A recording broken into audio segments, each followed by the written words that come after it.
Yes, we're here at the Natural History Museum, and you're looking at one of 30 species of butterflies that are here. So we have a really diverse array of butterflies, some that are native to the California area, some that we're bringing in from the tropics down in South and Central America.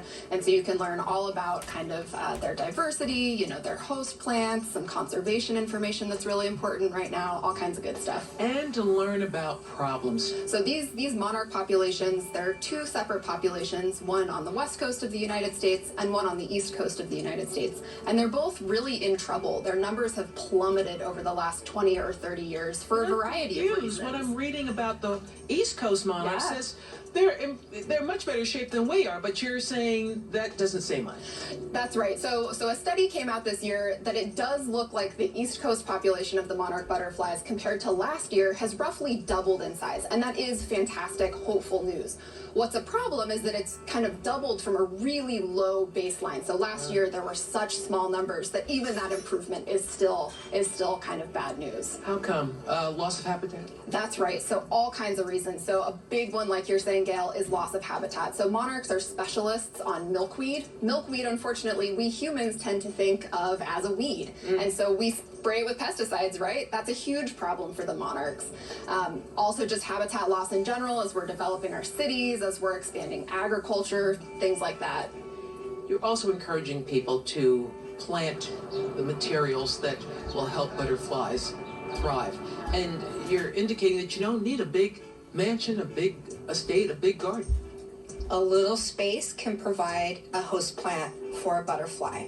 So what we tell people is two things: to reduce or eliminate pesticide use, and to plant California native plants for California native butterflies. So even a balcony can have a pot with something like monkey flower or some kind of native plant.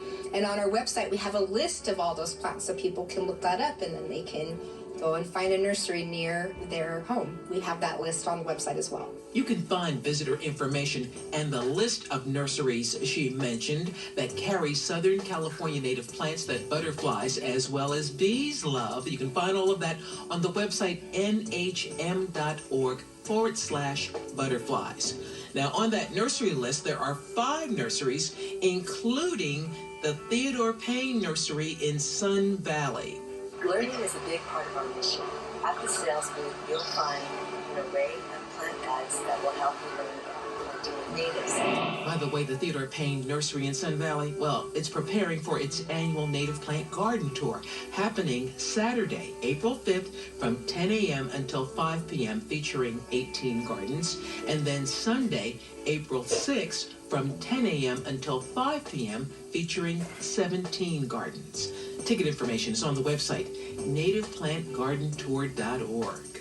Some people collect records, spoons.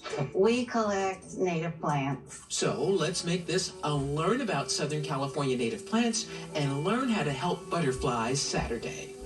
Gail Anderson, KTLA 5 News.